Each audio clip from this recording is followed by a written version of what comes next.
আচ্ছা না, তোমার বাবার তো অনেক টাকা পয়সা, তা তুমি কেন পুরনো যুগের মতো পুরনো পুরনো ড্রেস পরে আসো? মডার্ন যুগ, মডার্ন ড্রেস পরে আসো, তোমাকে দেখতে ভালো লাগবে, সবাই তোমার প্রশংসা করবে। জানো না, ওই গোলাপ গাছের সৌন্দর্য কিন্তু ওই গোলাপ ফুলে, ঠিক তেমনই তোমার সৌন্দর্য ওই হট ড্রেসে। কি রেখা, ঠিক বললাম তো? এখন মডার্ন যুগ, কম্পিউটারের যুগ, তুইও পর, তোকেও ভালো লাগবে। না আসলে আমার হট ড্রেস পরাটা আমার বাবা ঠিক একটা পছন্দ করে না, সেই কারণেই।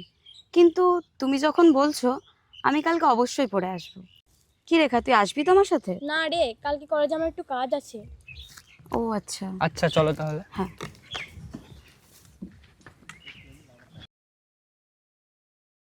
কিরে ভালো আছিস? হ্যাঁ ভালো গুরু। তুই বা কেমন আছিস বল? ওর দিন তো ভালোই যাবে। আরে আর দিন তো ভালো যাইবে, কি করবি? ড্রেস শেয়ারটা বার কর। এই নাও গুরু। এই ডিসলাইটটা দে তো। এই নাও গুরু।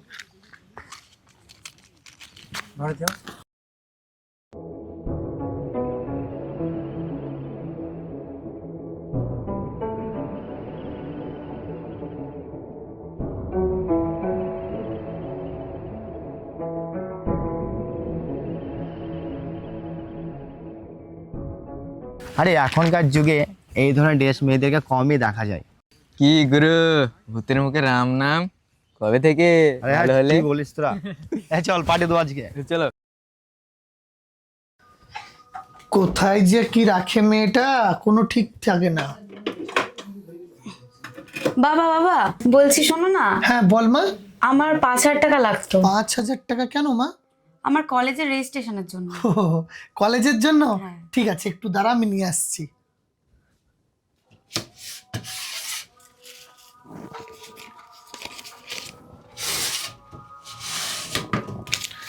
এই নে, এই যে 5,000 টাকা আছে, তুই মন দিয়ে পড়াশোনা করিস না, কেমন? ঠিক আছে।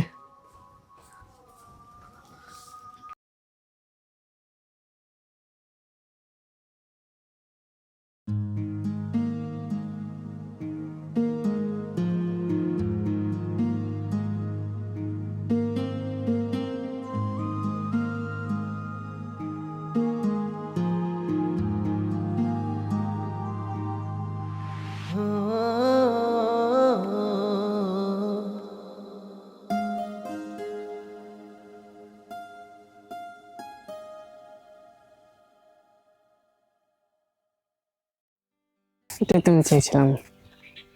আসো গাইস।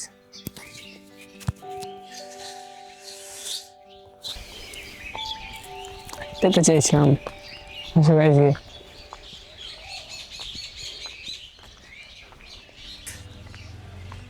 বসো এখানে।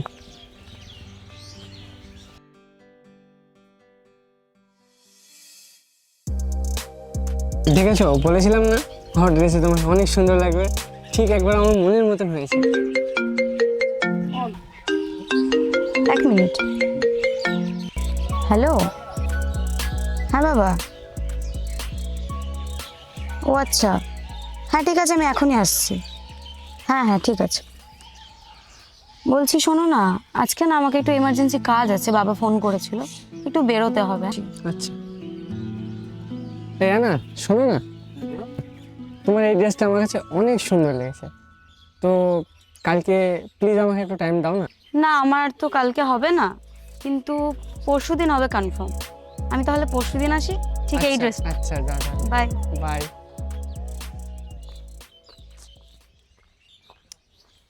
সেদিনকে তো পার্টিতে তোরা তো ভালোই এনজয় করলি। তোমার পার্টি আর এনজয় হবে না, এটা কি মানা যায়? সে তো আমি জানি, আমার পার্টি মানে তো এনজয় হ্যাঁ গুরু। করবি তোরা।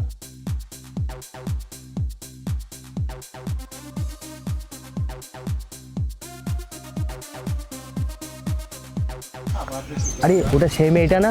হ্যাঁ গুরু, সেটাই। চল তো ওকে ধরবো।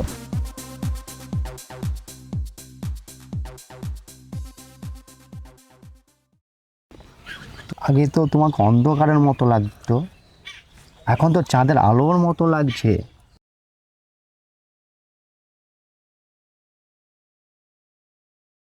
I love you. নিজের মুখটা কখন আয়নায় দেখেছিস? বাড়ি গিয়ে একবার নিজের মুখটা দেখে আয়। এসেছে আমাকে প্রপোজ করতে। চল এখান থেকে।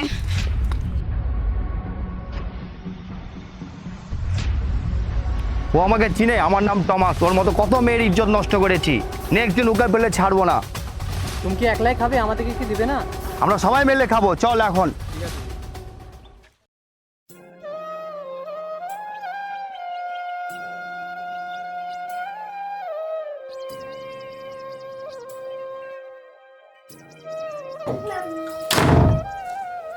বাবা বাবা, আমি চলে এসেছি। কি সব সময় খবরে কাগজ খাও, চলো না আমরা শপিং করতে যাবো আজকে। আরে শপিং তো করতে যাবো, তুই আগে ব্রেকফাস্টটা করে নে, তারপরে আমরা বাবা মেয়ে মিলে আজকে বাইরে যাব। নে মা, ঠিক আছে। ব্রেকফাস্টটা কর। ব্রেকফাস্ট মানে এটা? হ্যাঁ। এটা কি? কেন মা, কলা তুই দেখতে পাচ্ছিস না? এই খোলা জিনিসগুলো আমি খাবো? কেন, কি হয়েছে তাতে? খোলা জিনিস তো। তুমিই না বলেছো খোলা জিনিসে মাছি বসে। বাহ, আমার মেয়ে বুঝতে শিখেছে। আচ্ছা মা, এই আপেলটা ওপেন বলে কি বললি? মাছি বসবে তাই না? একদমই তাই। একটা জিনিস লক্ষ্য করেছিস, তুই তো এরকম ছিলিস না রে মা। দিন দিন তুই তোর পোশাকটা কিভাবে পরিবর্তন করেছিস? একবার তুই তোর ড্রেসের দিকে দেখেছিস? একবার তোর বাবার কথা ভেবেছিস? সমাজে যখন আমি বাইরে বেরোই, কত মানুষ কত কিছু বলে আমাকে। তুই তো আগে মা এরকম ছিলিস না। তুই একটু পরিবর্তন হ মা, নিজেকে এতটা এতটা ছোট করে দিস না। যেমন এই যে আপেলে তোর ওপেন আছে বলে হয়তো মাছি বসছে, ঠিক তেমনি আমরা যদি এরকম ভাবে ওপেন ঘুরে বেড়াই না, এই সমাজে অনেক খারাপ মানুষ আছে যারা কুদৃষ্টিতে দেখবে। বাবা প্লিজ, তুমি ব্যাকটেরিয়ার মতো কথাবার্তা বলো না, একটু নিজেকে পরিবর্তন করো। উফ। শোনা মা,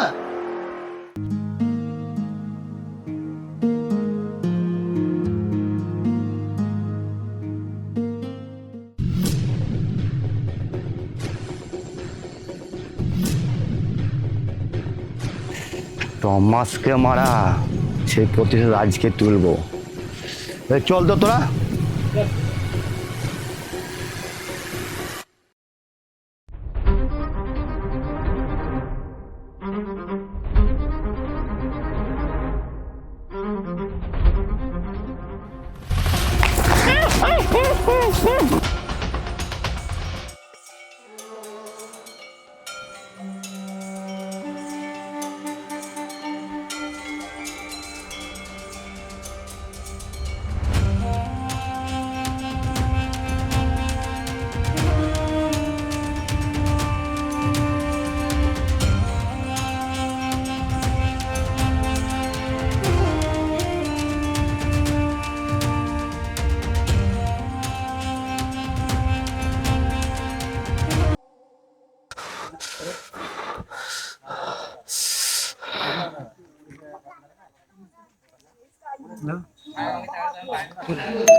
hello, police station?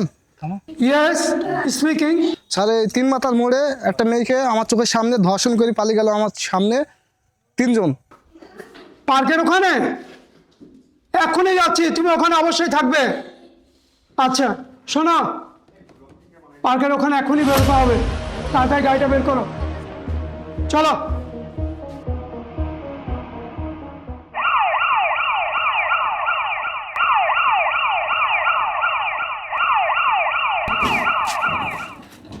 Area, Aria! তুমি ফোন করেছিলে? স্যার, আমি ফোন করেছিলাম। কোথায় আছে মেয়েটা? ভুট্টো খেতে পড়ে আছে। ওইখানে? হ্যাঁ, খেতে পড়ে আছে। চলো দেখি। ঠিক আছে, আপনি স্যার। একদম খেতে আসুন।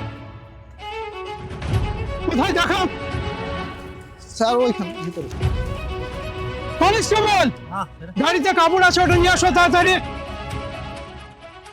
নিয়ে আসো, নিয়ে আসো, কুইক নিয়ে আসো, নিয়ে আসো। চলো নিয়ে আসো, ঢোকাও এখানে।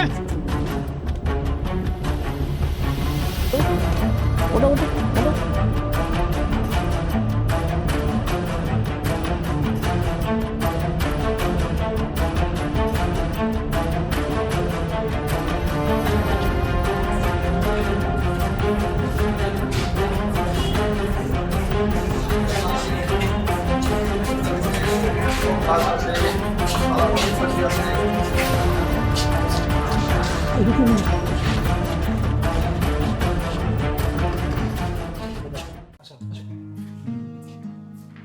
ডাক্তার বাবু, এখন পেশেন্ট কেমন আছেন? এখন অনেক বেটার আছে, আপনি একটু কথা বলতে পারেন কি? Thank you.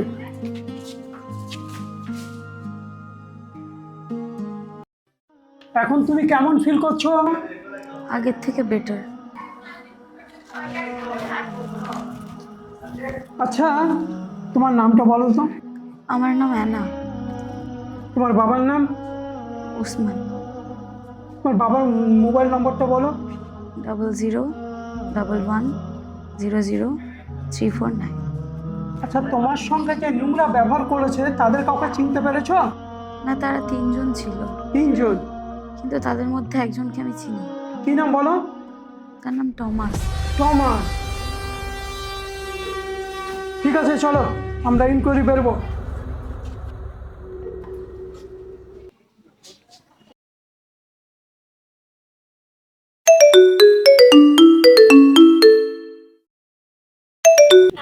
হ্যালো।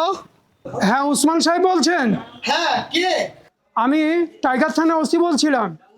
হ্যাঁ হ্যাঁ স্যার, বলুন কি হয়েছে? আপনি একবার নার্সিং হোমে চলে আসুন।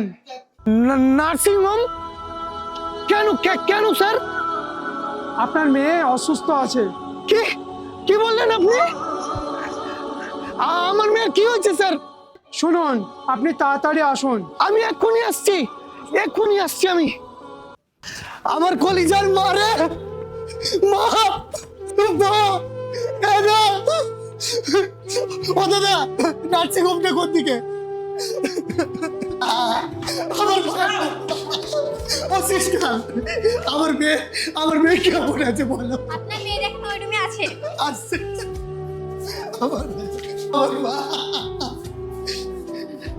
হ্যালো মা, মা তুই ঠিক আছিস তো মা? হ্যাঁ বাবা, আগের থেকে অনেক বেটার ফিল করছি।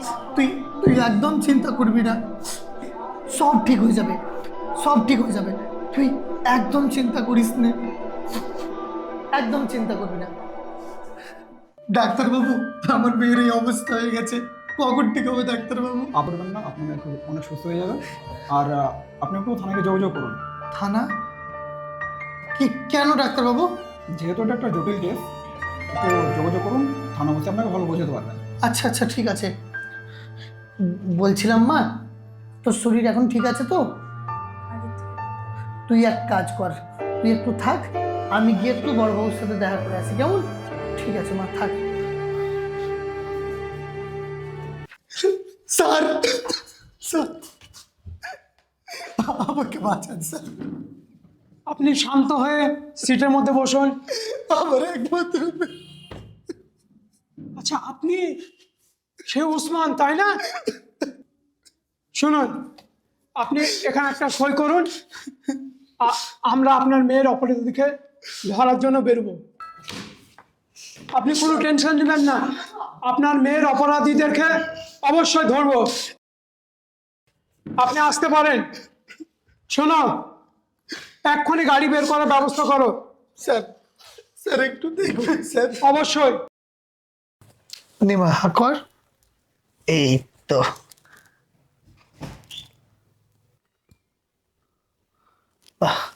তুমি রেস্ট করো, কেমন? আমি একটু তোমার জন্য কিছু বানিয়ে নিয়ে আসছি। বলছি বাবা, হ্যাঁ? সরি, আমাকে না ক্ষমা করে দাও। কেন রে, তুই এরকম কেন বলছিস? এই যে তোমাকে আমি কত মিথ্যে না বলেছি, সেদিন তুমি আমাকে কত বারণ করলে। যদি আজকে তোমার কথাটা আমি শুনতাম, তাহলে আজকে আমাকে এই পরিস্থিতি ফেস করতে হতো না। সেদিন কলেজের নাম করে তোমার কাছ থেকে আমি 5,000 টাকা চেয়েছি। আরে দুধ পাগল, তুই এই নিয়ে একদম চিন্তা করিস না তো। এত কিছু কার জন্য বলতো? তোর মা চলে যাওয়ার পরে এই বাড়ির যা কিছু রয়েছে তোর জন্যই তো। আর মিথ্যে কথা কেন বলবি তুই? আর এই নিয়ে একদম চিন্তা করিস না, তুই তোর নিজের ভুলটা বুঝতে পেরেছিস, এটাই অনেক। একটা কথা মনে রাখিস, এই পৃথিবীর প্রত্যেকটা বাবা মা চাই যাতে সন্তানটা ভালো থাকে, আর তোরা ভালো থাকলেই আমরা অনেক আনন্দ পাই। আজকে হয়তো আমরা অনেক কিছু বলি, এটা সেটা, কিন্তু অনেক সময় কি হয়, আমাদেরই নিজের অনেক ভুল থাকে। তুই যে তোর ভুলটা বুঝতে পেরেছিস, যাতে তোর মতো আরো এই দেশের মেয়েরা যাতে বুঝতে পারে তাদের ভুলগুলো।